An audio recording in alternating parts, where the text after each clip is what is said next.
Hello everyone, welcome to my Last of Us Part 2, grounded difficulty, no damage, no crafting, no upgrades, no saves walkthrough, and this is Seattle Day 3 for Abby's section. And I have to say, Seattle Day 3, I thought it was going to breeze through very easily, but it turns out grounded difficulty made 2 stealth encounters pretty tricky to figure out, so I had to change up my approach to some of the encounters. And aside from those encounters, the rest of Seattle Day 3 wasn't so bad. I mean, this sniper section, I must have failed at least like 20 times because I kept making such stupid mistakes, and Tommy was getting so many shots out on me because I was rushing so quickly because I really wanted to rush through the garage sequence at a very fast pace. But I kept underestimating just how capable Tommy is with that sniper rifle. And I've said it before in my Survivor difficulty walkthrough, and I'll say it again. Why is this encounter not in the encounter select? This is a pretty tough encounter, and it's a rather lengthy process. I mean, for the encounter select, if they were to have put this encounter in the encounter select, I would have gladly preferred it if the checkpoint for the encounter select was after this little sequence, because this sequence is very easy, so long as you're not rushing through it very quickly, and as long as you're heading to the right areas. And I will say though, I did die several times on this initial sequence because I kept messing up, and then I was also getting screwed by moments where Abby would not dive to prone because I was standing in a weird spot. And then I would also get moments where if I was stood in the wrong spot when I was trying to go underwater, Abby would not go underwater, which is why you have to go underwater very early when you're near that taxi cab after you do that little diving sequence underneath that truck. But this one right here, Manny's going to cover you from the bottom while you're going to deal with the enemies from up top, and I'm going to use the flamethrower. And compared to Alien Isolation on Nightmare difficulty, you do not burn through flamethrower fuel that quickly. You know, despite the fact that I'm firing this stream of flames at the enemies for a rather lengthy duration, it's not burning through a lot of flamethrower fuel. I will say though, you need to have at least 10 flamethrower fuel if you want to actually guarantee a kill on a runner, because anything less than that is not going to be enough. And I'm not too sure how much flamethrower fuel you need to actually kill clickers, but they require a little bit more. And when you're on this part right here, after Tommy lures the enemies again, there's only going to be 2 runners. So I'm just going to use the flamethrower on that guy, and I'm going to swap to my shotgun. Be very quick about it, because when you're aiming like that, there are times when the character is a little slow when it comes to swapping weapons. But I'm just gonna wait a little bit, because anytime I rushed a little bit earlier than that, Tommy would always get a shot out on me, he would damage me. And I'm just going to move from cover to cover, and if you hug the left-hand side once you reach that wall that's obscuring Tommy's view, and you jump over here, that's the end of this sequence. And I've skipped over to this part. For the parts in between, you just have to wait for Manny to push Tommy out of the way, and then when you push up here, you need to remain in cover. The game forces you to crouch, so you notice I go prone here, but then the game forces me to go crouched for some reason. I don't know why it does this, but I just feel like if you're remaining crouched, it's easy for Tommy to shoot you. I mean, I haven't died on the sequence, but the only time I've ever died is when I've pushed a little too fast.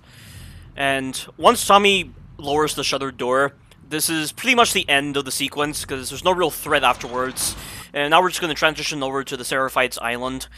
And we now have this stealth encounter right here, which I had to restart several times because my old path just was not working. So I had to modify my strategy a little bit. And this right here, this woman on the left, it's random how long she remains in that direction. And you have to be careful that you don't move too fast, because she has a tendency of doing a turning animation and spotting you. This is one section where you're really going to get screwed by turning animations. And even though the enemies don't do the turning animation that allows them to look behind themselves, they have a tendency of doing the left or right turning animation, and that can get you spotted most of the time. So instead of going through that little building there, I'm just going to go in this direction. And I'm just going to hide over here. That woman up there will not spot you when you're over here. And all I'm waiting for is for these 2 enemies to not be looking at me. And I'm also going to keep in mind that they can do turning animations, so I'm going to wait a little bit longer in this spot before I decide to move. And this is just a more efficient path. I guess that's one of the better things about the awareness being so high on the enemies. You know, with Survivor difficulty, because the awareness on the enemies wasn't so high, it was very easy to find a path, and it was very easy to commit to a very reckless strategy, but of course with grounded difficulty, you need to commit to a more cautious strategy. I mean, I still don't agree with the whole awareness on the enemies being ridiculously high and that they're able to spot you. Oftentimes in scenarios that feel kind of bullcrap.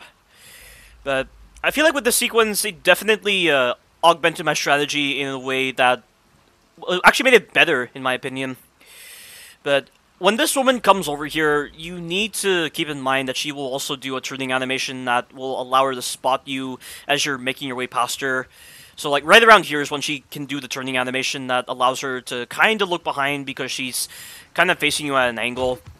And I'm going to use the dive to prone method so I can move quickly because there's also a guy on the left that could potentially spot you if you're not in cover. And then you have this guy right here who's very easy to get past, and the moment he turns around, this will be the end of the sequence. And then moving on, we now have another encounter, which is a pretty big stealth encounter. And I originally thought I was going to struggle on it, but I took the more cautious approach, and I didn't struggle too much. Although I will say, though, I had one stupid moment where my AI companion got spotted by the enemies. I don't know why this is a feature in this game, but there is a rare possibility for your AI companion to be spotted by the enemies. And if the enemies spot your AI companion, it will completely mess up their pathing, and it will affect the strategy so much. There was never any moment in the first Last of Us where your AI companion could be spotted. The only time your AI companion would actually be given attention by the enemies is if you yourself got into combat. But never in any stealth situation in The Last of Us Part 1 have I been screwed by my AI companion getting seen by the enemies because they're being very wild and erratic in their movements, and then the AI just happened to decide to spot my companion for no reason. I don't know why this is a feature in this game, but it really shouldn't exist. It is so broken, and it just really causes the gameplay to feel broken to a really stupid degree when you're just getting screwed by in those rare instances. But that right there, that one woman who was heading right towards me, I wait for her to go near that building that I passed, and then this gives me an opportunity to hug the right-hand side and use these trees as cover in order to get past these guys right here. And this guy has a tendency of doing turning animations that can allow him to spot you, so you need to get into this patch of shrubbery here very quickly and go prone. Ahead of me right now is a patch of grass, and for some reason, if you get inside this patch of grass and you go into this spot right here, the guy behind me will come very close to you, but he can't see you. It's the same case in that very first encounter in Seattle Day 2 for Abby's section, where you're in that patch of grass, and you need to remain parallel to one side of a cargo crate, and that will allow you to not be spotted by an enemy who's really close to you. And all I'm waiting for right now is for this guy behind me and this guy right here to go off in the correct directions so that they won't be able to spot me. And, of course, I need to wait for that woman right there to not be looking at me. And I see this as my opportunity to move, so I'm going to take it. And when you get over here, you need to wait for Yara to give you the prompt to do so. You can speed up the process by interacting with the gate over there, but it doesn't matter because the enemies never come back over here, so you're in the clear. And then we have this wolf section right here, which I could not get on the first try. So when you restart the encounter, wait for that guy up there to drop down a little bit, and then uncrouch, and then crouch again. If you crouch right here, that woman over there will not spot you, and then you have to crouch over here, otherwise she will hear you. And then you need to utilize the dive to prone method in order to move very quickly here. I mean, you're not really diving to prone, you're using the forward momentum gained by your dodge animation in order to move very quickly. And you need to stay on this side so that the woman that you just passed will not be able to see you. Hide over here, and wait for that enemy in front of you to go behind that wall. And then once you're up here, you need to go prone. Make sure your oxygen is fully restored before you decide to go up here. And do the same case here when you get over to this cover. Do not move from this cover when you re-emerge. And then go prone once again. And this is the point where you need to rely on your controller's vibration in order to understand when you're supposed to re-emerge. So when your controller vibrates 6 times, that's when you need to re-emerge, and the enemies will not be able to spot you. I do get spotted as I'm opening the door, but because I've completed the animation, it stops the enemies from shooting me. So as you'll see right here, this guy spots me, but he can't shoot me. And that is the end of this encounter right here. And now we're going to move on to this section that is reminiscent of Modern Warfare 2's second to last mission, where you're essentially a third party in a battleground, and everyone is your enemy. And they've removed some ammunition for the crossbow. So normally this car right here, it would have a crossbow bolt that would be embedded within it, but they've removed it. They have not done the same with another car location that has a crossbow bolt embedded in it, which is good. So the strategy right here is the exact same strategy that I utilized in my Survivor difficulty walkthrough, where upon first starting this encounter, I'm going to thin the herd on the wolves right here. And I'm going to try to get the Seraphites to push forward. The guy with the melee weapon decides to push forward, and the Seraphites were not able to kill him. So this is just going to delay the process a little bit, and there's that wolf right there. Without hit markers, it's hard to tell if you've aimed for the head at times. So once again, I really don't like that they removed the hit marker based system on grounded difficulty. But as you'll see right here, they're just not pushing up because the guy with the melee weapon is still alive. And they're eventually going to kill him. And instead of just waiting for them to kill this guy, I'm just going to push up on the left-hand side. Because this is all pretty safe right here. Unless the Seraphites decide to push up on this side, when one of the Seraphites up ahead says invaders, and causes these enemies to push forward. That's your only real threat right here. But it hasn't happened yet, so I'm just going to take the time to move forward. And also right there, that's a correction I need to make. I said before in my previous video that I think grounded difficulty has removed the durability system on your crossbow bolt, so you can't recover them, but that's actually not true. I think what they've done is they've reduced the percentage of chance of your crossbow bolt actually not breaking. And that's why I came across that the durability system might have been lost in grounded difficulty, but it hasn't. So you're free to be very liberal with your crossbow bolts, and I do get my crossbow bolts back to a greater percentage compared to Seattle Day 2, which must have gotten the worst luck ever if my crossbow bolts were just breaking all the time in Seattle Day 2. But I've killed that Seraphite because for some reason she was not pushing forward. And then I'm going to eliminate the wolves on this side because you want to always push up on the left-hand side when you're trying to get inside of that restaurant area. And I'm going to take some long-range shots at these enemies. I get a really good headshot right there. And there is the crossbow bolt embedded in that truck right there. I missed with my shot right here, which was very unfortunate, but I redeemed myself. So those wolves are dead, and I could probably clear out some Seraphites on this side right here just to ensure that they're not going to spot me as I'm making my way up to the left-hand side. But I get a really good pattern here where they're not engaging with me at the moment. I mean, I will have to kill some of them because they do decide to push up on this side while I'm over near this truck right here. But because they're distracted by the wolves, I have easy headshots on them. And luckily for me, these crossbow bolts don't break, which, again, if the percentage of chance of the crossbow bolts actually breaking was the same as in Seattle Day 2, I would have a lot more crossbow bolts. But sadly I don't. And that right there, that was a really cool way of canceling the reload animation quicker when you're prone, because when you're prone, you have to watch the character do the animations because, of course, when you're prone, your movement is very restricted, but when you aim during the reload animation for the crossbow, you cancel the animation faster while still getting the reload out, so that helps ensure that you're not remaining like immobile for such a long duration. But I cleared out those Seraphites, and now I'm just going to push up over here. There is a high possibility that there might be a wolf in the back here, but I don't see any wolves right now. I think it's because the Seraphites have cleared out most of them, so I get a really good pattern here. And they've also removed some ammunition from here, so they've removed a melee weapon, they've removed some semi-automatic rifle ammo. They haven't removed the pistol ammo here, although there's only one instead of two.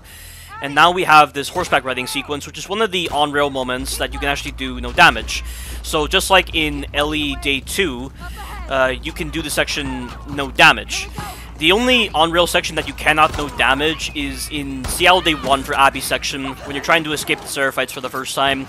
One of my subscribers did ask why I didn't include that on-rail section for Seattle Day 1. It's because it's impossible to no damage, and the good news is, for that section, the enemies do reduce damage to you because there's so many of them. So it's impossible to fail that section, so there's really no point in including it. And you seem to always end up with the exact same ammunition every time you come out of that sequence. So that's why I didn't include it in Seattle Day 1 for Abby section. But this right here is very difficult. You have to make sure that you do not miss any of your shots with this first guy. I miss a couple of my shots, but I get very lucky because he doesn't shoot me immediately. I mean, look at this. I should have taken damage right here, but he gives me a good pattern. And then the rest of these enemies, they're very delayed in trying to shoot you. So I can easily get rid of these enemies, and I have the luxury of missing with these guys. But I get rid of them, and the only enemy I have to deal with is one Horseback Rider. It's not this guy. It's near the end of this sequence. He actually dies very fast because normally he isn't able to die immediately because his hitbox isn't active. But his hitbox was active, so they might have fixed this bug, or maybe I just got very lucky. But see right there, he actually died from 3 shots. It's normally 3 shots that he dies. Now we're moving on to this encounter right here, which I wasn't able to get on the first try. But the strategy is exactly the same as in my Survivor difficulty walkthrough. And as you'll notice right here, I've sped up this first part of the encounter because all you're doing is just letting the AI do their thing and clearing out certain enemies. It's right around here when you want to start actually engaging with the enemies. Because that Certified on the right has a tendency of not being killed by the wolves too much, so you have to get in there and do it yourself. And then, once those enemies are dead, push up on the left-hand side and get rid of this wolf over here. The crossbow is really handy in allowing you to remain in a stealth profile and dispatch the enemies with ease.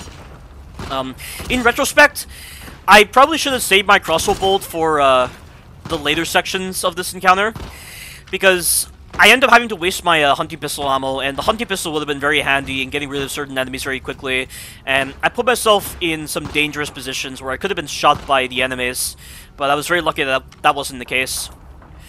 So, right here, after you kill that wolf and the Seraphite on the right dies, sometimes you'll have to kill the Seraphite on the right if he doesn't die. You need to come back over here, and I highly recommend you use your semi-automatic rifle just to dispatch these enemies because they can't seem to shoot you when you're at this distance. It's almost like the AI has a limit on the distance they can actually shoot you from, and because they're restricted to that part of the arena, they can't push up to where I am, so I'm using this to my advantage. The only problem is, because I'm at such a long range, my semi-automatic rifle is going to do reduced damage. This is really the only point in the game where you'll notice this damage mitigation system, because every other scenario where you're shooting the enemies, you're always pretty close to them, so they always die very quickly, normally. But not in this case. There is some semi-automatic rifle ammo that you could pick up, and then one of these dead enemies will always drop flamethrower fuel, but the flamethrower doesn't work on this sequence because they're so far away from the enemies.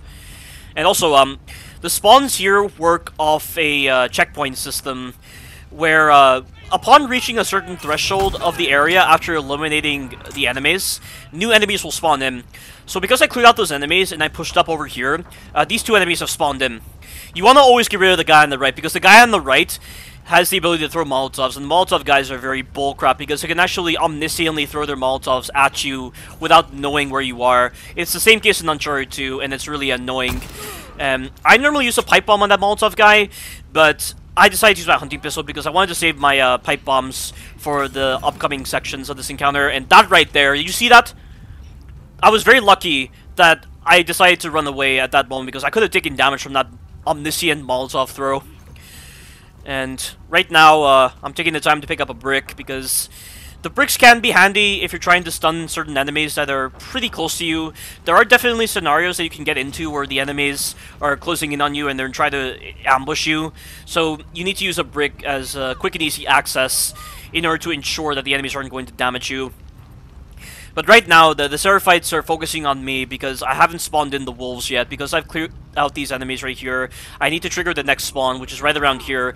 So these 2 enemies are going to get into a fight with each other, but the wolf will always win. And the wolf normally gets killed by the Seraphites, but this time he doesn't. So I'm going to have to kill him myself.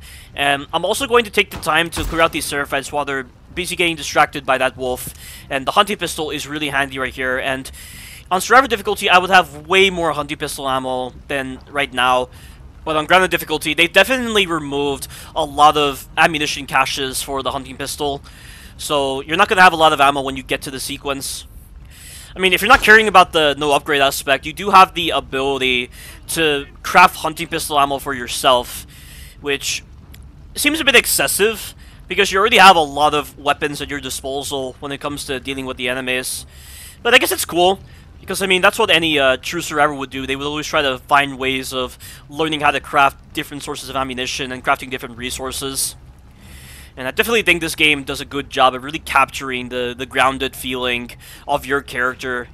Because, of course, this is a survival horror game. And with that grounded nature comes some really cool mechanics. And after I do this walkthrough, I'm going to just do this game like normal, and I'm just going to not use any upgrades, but I'll definitely go for safes, and I'll definitely be using crafting items, and I might slot into some training manual upgrades, because some of the upgrades for the training manuals can be pretty cool, although some of them, they seem very cool at first, but they actually aren't. Like, for instance, there's an upgrade that you can give Ellie, and I think it might also apply to Abby as well, but I don't know, where you can actually increase your ability to do stealth kills faster, but my main problem with that move is you take away the ability to move bodies around while you're busy killing the enemies.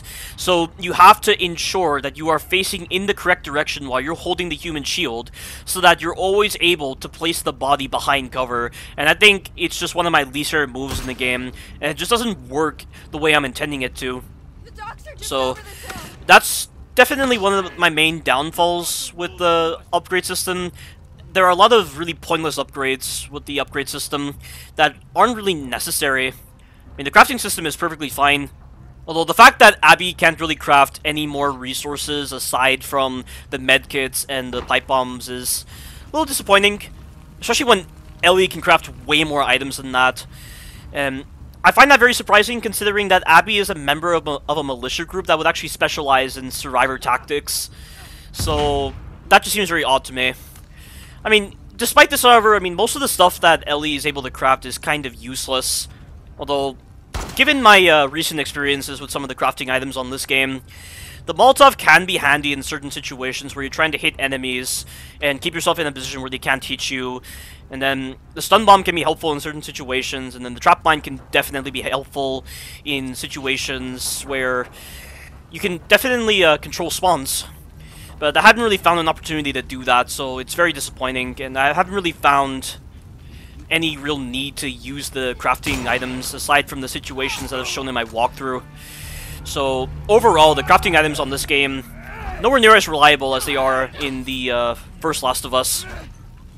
But that encounter, I was able to clear out the Seraphites, and I did get into some very dangerous positions where the Seraphites were looking at me, and I was out of cover for a pretty long duration. And the wolves were also closing in on me, but I was able to deal with them. And now we have this encounter right here, which I need to make a correction. I said before that this guy would gain access to the 3-hit combo after you did that animation of cutting his face, but it turns out he does have access to the 3-hit combo before you do that animation, so you gotta be very careful of that. But aside from that, you're free to mash this guy down. He doesn't have the ability to put you into a grab animation that does mandatory damage to you. And that's the end of the encounter. There's just some quick time events, but we're just going to skip on to Ellie's encounter, which I managed to do on that first try. And I'm taking a very unusual route right here. I decided to go left because I had the mentality of going left embedded within me during this section, because I normally go left for another encounter, but because I thought I was on that encounter, I ended up going left for some reason. But either way, it doesn't matter. The moment Ellie fires twice, you're free to run, because Ellie always misses with a third shot.